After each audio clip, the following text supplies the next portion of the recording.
Hello friends, welcome to Vijayari Works. இன்னைக்கு நம்ம machine embroidery ல next week classes video தான் பார்க்க போறோம். So இந்த வீடியோ புதுசா பார்க்கறவங்களுக்கு ஆல்ரெடி நான் machine embroidery classes video share பண்ணிருக்கேன். So அந்த வீடியோவோட playlist link நான் கீழ description boxல கொடுக்கிறேன். So அதை once check பண்ணிட்டு அதுக்கு அப்புறமா இந்த வீடியோவை கண்டினியூ பண்ணுங்க. நெக்ஸ்ட் வந்து பார்த்தீங்கன்னா நம்ம எப்போதுமே எம்ப்ராய்டரி பண்ணும்போது அதாவது மிஷின் எம்ப்ராய்டரி பண்ணும்போது அந்த கிளாத்துக்கு கீழே பேப்பர் கேன்வாஸ் யூஸ் பண்ணி தான் ஒர்க் பண்ணணும். ஸோ அப்போ தான் ஸ்டிச்சஸ் ரொம்ப நீட்டாக ஃபினிஷிங் நல்லா வரும். நான் யூஸ் பண்ணுறது வந்து பார்த்தீங்கன்னா டெய்லர்ஸ் யூஸ் பண்ணக்கூடிய அந்த நார்மலாக ஸ்டிச்சிங் யூஸ் பண்ணக்கூடிய பேப்பர் கேன்வாஸ் யூஸ் பண்ணிக்கிட்டு இருக்கேன். பட் வந்து மார்க்கெட்டில் மிஷின் எம்ப்ராய்டரிக்குனே தனியாக தின்னாக ரொம்ப லைட் வெயிட்டான பேப்பர் கேன்வாஸ் அவைலபிளாக இருக்குதுன்னு சொல்லிட்டு ஒரு சிஸ்டர் எனக்கு வீடியோக்கு கீழே ஷேர் பண்ணியிருந்தாங்க. ஸோ அது கிடைச்சா நீங்கள் பர்ச்சேஸ் பண்ணி யூஸ் பண்ணலாம். ஸோ நெக்ஸ்ட் வந்து பார்த்திங்கன்னா மிஷினை ரன் பண்ணிடலாம். அதுக்கு முன்னாடி நீங்கள் வந்து கிளாத்தை கரெக்டாக ஃபிக்ஸ் பண்ணிக்கோங்க. கிளாத்துக்கு கீழே வந்து பேப்பர் கேன்வாக்ஸை கரெக்டாக வச்சுக்கணும். த்ரெட் ஃப்ளோ எல்லாம் கரெக்டாக வருதா, பாபின்ல இருந்து கரெக்டாக வருதா எல்லாமே ஒன்ஸ் செக் பண்ணிவிட்டு தான் நீங்கள் ஒர்க்கை ஸ்டார்ட் பண்ணணும். ஸோ நம்ம லாஸ்ட் கிளாஸில் வந்து பார்த்திங்கன்னா வித் அட்ஜஸ்ட்மெண்ட் யூஸ் பண்ணி ஸ்ட்ரெயிட்டாக, அப்புறம் ஒரு கொடி ஷேப்பில், நெக்ஸ்ட்டு வந்து ட்ரையாங்குலர் ஷேப்பில், ஜிக்ஸாக் ஷேப்பில், அதுக்கப்புறம் ரவுண்ட் ஷேப்பு, திலகம் ஷேப்பு, மேங்கோ ஷேப்பு எல்லாத்துலேயும் நம்ம வந்து பார்த்திங்கன்னா அப்ளை பண்ணியிருந்தோம். ஜஸ்ட்டு வித் அட்ஜஸ்ட்மெண்ட் பண்ணியிருந்தோம். ஸோ நெக்ஸ்ட்டு நம்ம என்ன பண்ண போகிறோம் அப்படின்னு பார்த்தீங்கன்னா இதே டெக்னிக்கை வந்து பார்த்திங்கன்னா நம்ம ஒரு ஃப்ளவரோட பெட்டல்ஸில் அப்ளை பண்ண போகிறோம். லைக் வந்து ஃபஸ்ட்டு நம்ம வந்து பார்த்திங்கன்னா ஸ்ட்ரெயிட் லைனில் தான் நம்ம ட்ரை பண்ணணும். ஆரி ஒர்க்கில் நான் இதுவும் ஷேர் பண்ணியிருப்பேன். ஃபஸ்ட்டு ஸ்ட்ரெயிட் லைனில் ஒரு சிங்கிள் பெட்டலை ட்ரா பண்ணிவிட்டு அதுக்கப்புறமா அதை நீங்கள் ப்ராக்டிஸ் பண்ணிவிட்டு அதுக்கப்புறமா நீங்கள் வந்து பார்த்திங்கன்னா ஒரு ஃப்ளவர் ஷேப்பில் அப்ளை பண்ணுங்கள் அப்படின்னு நான் சொல்லியிருந்தேன். ஸோ அதே டெக்னிக் தான் வந்து பார்த்திங்கன்னா மிஷின் எம்ப்ராய்டரிக்கும் இப்போ நான் யூஸ் பண்ண போகிறேன். ஸோ அதுக்கு இந்த மாதிரி நம்ம வந்து ஸ்ட்ரெயிட் லைன் பண்ணிவிட்டு நம்ம எந்த மாதிரி பெட்டல்ஸ்லாம் ப்ராக்டிஸ் பண்ணணுமோ அந்த பெட்டல்ஸ் எல்லாமே நம்ம தனித்தனியாக ட்ரா பண்ணி வச்சுக்கலாம்.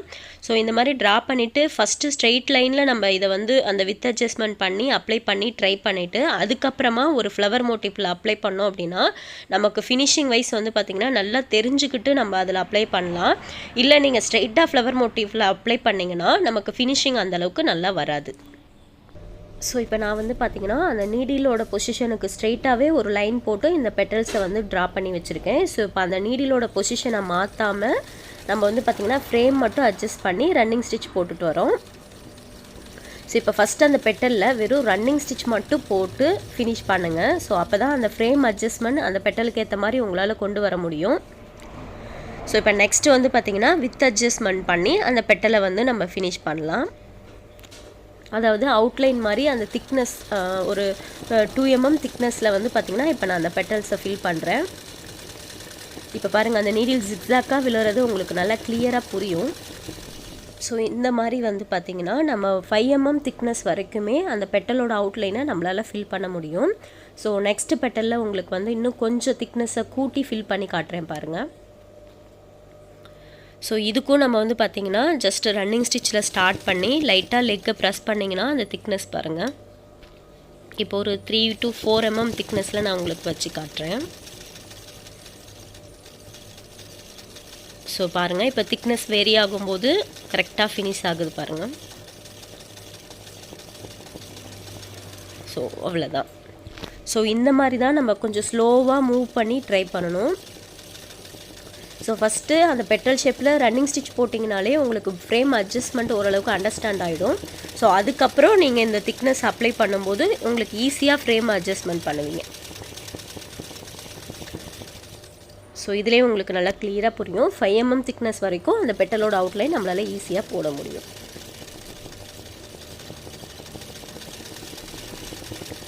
இப்போது நீடிலோட டைரெக்ஷன்லேயே நான் வந்து பெட்டல் ட்ரா பண்ணி போட்டிருக்கேன். ஸோ அதனால் இந்த ஃபினிஷிங் வந்து இந்த மாதிரி வருது. இல்லை நீங்கள் அந்த பெட்டலோட சைஸ்க்கு ஏற்ற மாதிரி திருப்பி போட்டிங்கன்னா அதோட ஃபினிஷிங் வேறு மாதிரி இருக்கும்.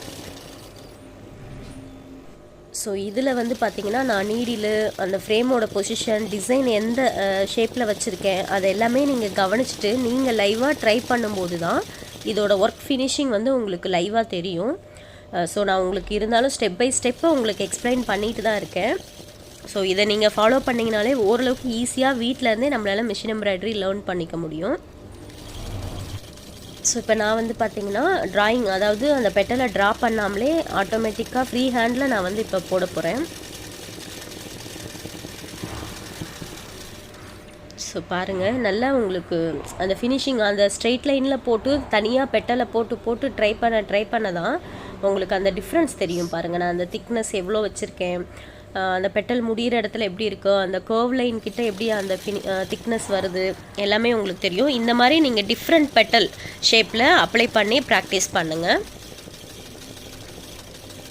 இந்த திக்னஸை வந்து நீங்கள் லெக் வச்சு கண்ட்ரோல் பண்ணுறது தான் இருக்குது ஃபினிஷிங். ஸோ கொஞ்சம் ஆடுனிங்கனாலும் திக்னஸ் மாறி வரும். ஸோ அதை கரெக்டாக கீப்பப் பண்ணிக்கிட்டு நீங்கள் ஒர்க் பண்ணிங்கன்னா ஈஸியாக உங்களால் இந்த பெட்டல்ஸ் ஃபில் பண்ண முடியும். நெக்ஸ்ட் வந்து பார்த்திங்கன்னா, நம்ம இப்போ ப்ராக்டிஸ் பண்ணதை ஒரு ஃப்ளவர் ஷேப்பில், அதாவது ஒரு மோட்டிஃபில் அப்ளை பண்ணி ட்ரை பண்ண போகிறோம். இது வந்து பார்த்திங்கன்னா ஒரு 4 பெட்டல்ஸ் இருக்க மாதிரி நம்ம ட்ரா பண்ணிக்கலாம். இந்த மாதிரி தான் ஸ்டெப் பை ஸ்டெப்பாக நீங்கள் வந்து கொஞ்சம் பிளான் பண்ணி லேர்ன் பண்ணிங்க அப்படின்னா ஈஸியாக எந்த இடத்துல எப்படி திருப்பணும், எந்த இடத்துல எப்படி ஒர்க் பண்ணணுங்கிறது ப்ராக்டிஸ் பண்ணும்போதே உங்களுக்கு ஆட்டோமேட்டிக்காக லேர்ன் பண்ணிப்பீங்க. ஸோ அப்போ நீங்கள் ப்ளவுஸில் அப்ளை பண்ணும்போது சின்ன மிஸ்டேக் வராமல் நம்ம அவாய்ட் பண்ணிக்கலாம். ஸோ இப்போ ஃபஸ்ட்டு வந்து அந்த ரவுண்டை நான் ரன்னிங் ஸ்டிச் போட்டு ஃபில் பண்ணுறேன். ஸோ இப்போ அந்த நீடிலோட பொசிஷனுக்கு ஏற்ற மாதிரி எந்த பெட்டல் ஈஸியாக ஃபில் பண்ண முடியுமோ அதுதான் நான் அப்ளை பண்ணுறேன். பாருங்கள்,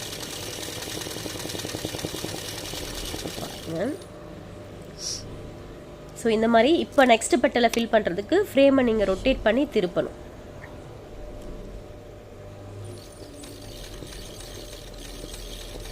கொஞ்சம் அந்த நீடிலுக்கு ஏற்ற மாதிரி நீங்கள் திருப்பி வச்சிங்க அப்படின்னா உங்களுக்கு அது நீட்டாகவே வரும்.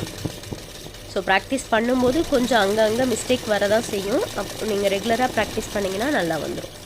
ஸோ இப்போ நான் கரெக்டாக பொசிஷனில் அந்த ஃப்ரேமை வைக்கலை, ஸோ அதனால் சரியாக வரல. நான் திரும்ப எகைன் அந்த பெட்டலை ரிவர்ஸில் ஃபில் பண்ண போகிறேன்.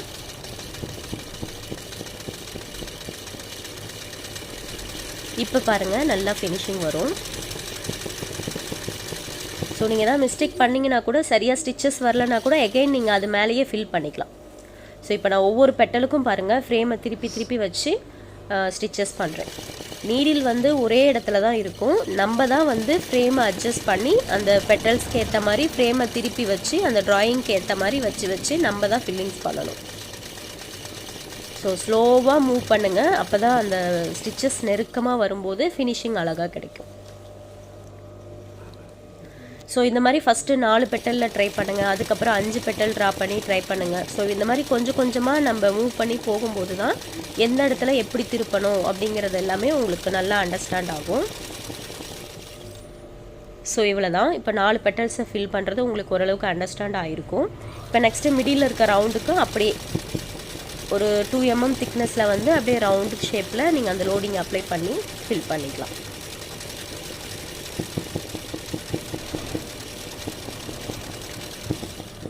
ஸோ அவ்வளோதான். ஸோ இப்போ பாருங்கள், உங்களுக்கு நல்லா கிளியராக தெரியும். ஸோ இந்த மாதிரி நம்ம ஸ்டெப் பை ஸ்டெப்பாக லேர்ன் பண்ணும்போது சீக்கிரமாக கற்றுக்கலாம். இதே போல் தான் நம்ம ஒரு லீஃப் ட்ரா பண்ணணும் அப்படின்னாலும் அந்த லீஃப்க்கு ஏற்ற மாதிரி நம்ம ஃபஸ்ட்டு ரன்னிங் ஸ்டிச் போட்டுக்கலாம். நீங்கள் வந்து ட்ரா பண்ணிவிட்டு கூட அது மேலே போடுங்க. அதுக்கப்புறமா அந்த திக்னஸை அப்ளை பண்ணுங்கள். ஸோ அந்த லீஃப்க்கு ஏற்ற மாதிரி ஃப்ரேமை திருப்பி வச்சு, அந்த நீடிலுக்கு ஏற்ற மாதிரி ஃப்ரேமை திருப்பி வச்சு நீங்கள் ஒர்க் பண்ணணும். அது கண்டிப்பாக நீங்கள் லைவாக ட்ரை பண்ணும்போது அண்டர்ஸ்டாண்ட் ஆகிடும்.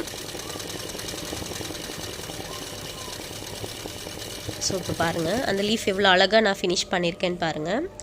ஸோ நான் எனக்கு ஓரளவுக்கு ஆல்ரெடி ரொம்பலாம் ப்ராக்டிஸ் இல்லை, ஓரளவுக்கு ப்ராக்டிஸ் பண்ணியிருக்கேன். ஸோ அதனால் எனக்கு அந்த ஃபினிஷிங் நல்லா வருது.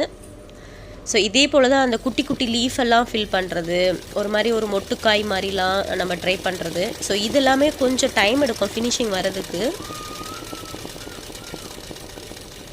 ஸோ இந்த மாதிரி ஒரு ஃப்ளவர் மோட்டிவ் வச்சுட்டு அதை சுற்றி லீஃப் பேட்டர்னு இந்த மாதிரி ஒரு சின்ன மொட்டுக்காய் வரைகிற மாதிரிலாம் போடும்போது நமக்கு இன்னும் அந்த லீஃபை பெட்டலெல்லாம் எம்போஸ்டாக நல்லா அழகாக எடுத்து காட்டி அந்த டிசைன் அழகாக கொண்டு வரதுக்கு இந்த மாதிரி குட்டி ஸ்டிச்சஸ்லாம் நம்ம லேர்ன் பண்ணுற மாதிரி இருக்கும்.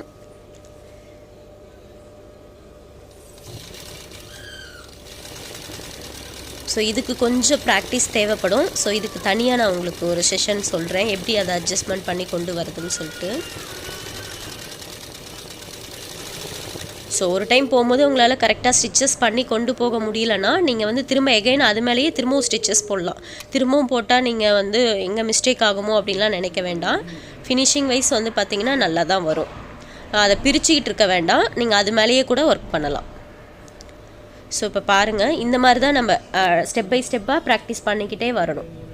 நெக்ஸ்ட் வந்து பார்த்திங்கன்னா இதே ப்ரொசீஜரை நீங்கள் டிஃப்ரெண்ட் ஃப்ளவர் மோட்டிஃபில் நீங்கள் அப்ளை பண்ணலாம். லைக் வந்து லோட்டஸில், அதாவது லோட்டஸ் ஷேப்லலாம் நீங்கள் அப்ளை பண்ணலாம், அவுட்லைன் கொடுக்கலாம். இல்லை ஃபுல் லோட்டஸையும் நீங்கள் வந்து ஃபில் பண்ணணுன்னா அது எப்படி ஃபில் பண்ணுறதுங்கிறதையும் நம்ம இதில் பார்க்கலாம். ஸோ இப்போ வந்து பார்த்திங்கன்னா அந்த லோட்டஸில் வந்து நான் அப்ளை பண்ண போகிறேன். ஜஸ்ட் அவுட்லைன் மட்டும்தான் அப்ளை பண்ண போகிறோம் இதில். அதுக்கு முன்னாடி வெறும் ரன்னிங் ஸ்டிச் மட்டும் போட்டு நீங்கள் ஃப்ரேம் மூவ் பண்ணி ஃப்ரீ பண்ணிக்கோங்க உங்களோட ஹேண்டை. ஸோ இப்போ வந்து திக்னஸ் அப்ளை பண்ணி அந்த லீஃப்க்கு அந்த பெட்டலுக்கு வந்து பார்த்திங்கன்னா நம்ம அவுட்லைன் கொடுக்க போகிறோம். இது வந்து ஜஸ்ட்டு ஒரு 2 mm திக்னஸில் தான் நான் ஃபில் பண்ணிகிட்ருக்கேன். இது வந்து அவுட்லைனு. இதுவே நீங்கள் அந்த ஃபுல் போர்ஷனையும் ஃபில் பண்ணணுன்னா அடுத்த லீஃபில் நான் உங்களுக்கு சொல்கிறேன். ஸோ அந்த ஷார்ப்லலாம் அந்த ஃபினிஷிங்க்கு ஏற்ற மாதிரி நீங்கள் ஷார்ப்பாக கொண்டு போய் முடிக்கணும்.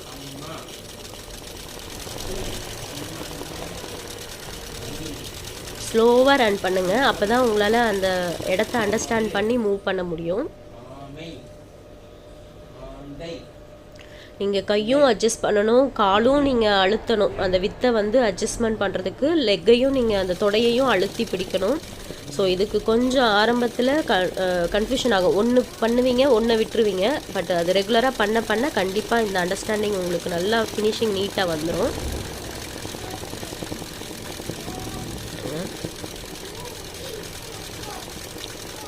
ஸோ நீடிலுக்கு ஏற்ற மாதிரி அந்த பெட்டலை நம்ம ஃப்ரேமில் இருக்க பெட்டல் ட்ராயிங் போட்டிருக்கோம் பார்த்தீங்களா, அதை திருப்பி வச்சு நம்ம ஒர்க் பண்ணணும்.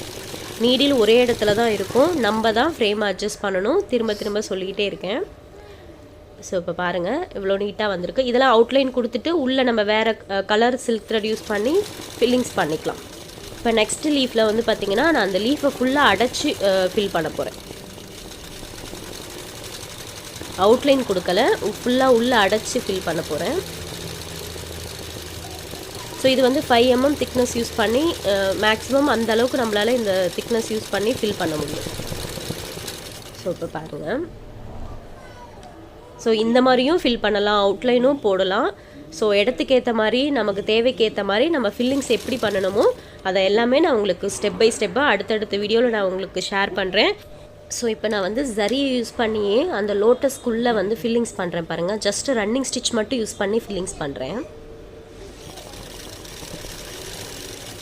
வெறும் ரன்னிங் ஸ்டிச் மட்டுமே போட்டு நம்ம உள்ளே ஃபில்லிங்ஸ் பண்ணிக்கலாம். நீங்கள் அழகாக அந்த ஸ்டிச்சஸ் வந்து ரொம்ப லூஸாக வராமல் கரெக்டாக அட்ஜஸ்ட் பண்ணிங்கன்னா உள்ளே ஃபினிஷிங் ரொம்பவே நீட்டாக இருக்கும். ஸோ இதில் வந்து ஜரியை யூஸ் பண்ணி ஒர்க் பண்ணுறேன். நீங்கள் இதுக்குள்ளே சில்க் த்ரெட் கூட டிஃப்ரெண்ட் கலர்ஸ் யூஸ் பண்ணி ஃபில் பண்ணலாம். ஸோ அடுத்த வீடியோவில் நம்ம வந்து அந்த மாதிரி உள்ள ஃபில்லிங்ஸ் நம்ம பார்க்கலாம். ஸோ அதே போல் நிறைய பேர் வந்து த்ரெட்டு சீக்கிரமாக கட் ஆகுதுன்னு சொல்கிறீங்க. அது எல்லாமே வந்து பாபின்லேருந்து த்ரெட்டு கரெக்டாக வருதா, மேலே நீங்கள் கொடுத்துருக்க நீடிலுக்கு கொடுத்துருக்க த்ரெட்டு கரெக்டாக வருதா, எல்லாமே நீங்கள் செக் பண்ணி தான் ஒர்க் பண்ணணும். ஸோ அந்த ஃப்ளோ கரெக்டாக வந்தால் தான் உங்களுக்கு த்ரெட்டு அடிக்கடி கட் ஆகாமல் வரும். ஸோ பாருங்கள் ரொம்பவே நீட்டாக ஃபினிஷிங் வந்திருக்கும். ஸோ இந்த வீடியோ உங்களுக்கு ரொம்ப யூஸ்ஃபுல்லாக இருந்திருக்கும்னு நினைக்கிறேன். இந்த வீடியோ பிடிச்சிருந்தால் லைக் பண்ணுங்கள், ஷேர் பண்ணுங்கள்.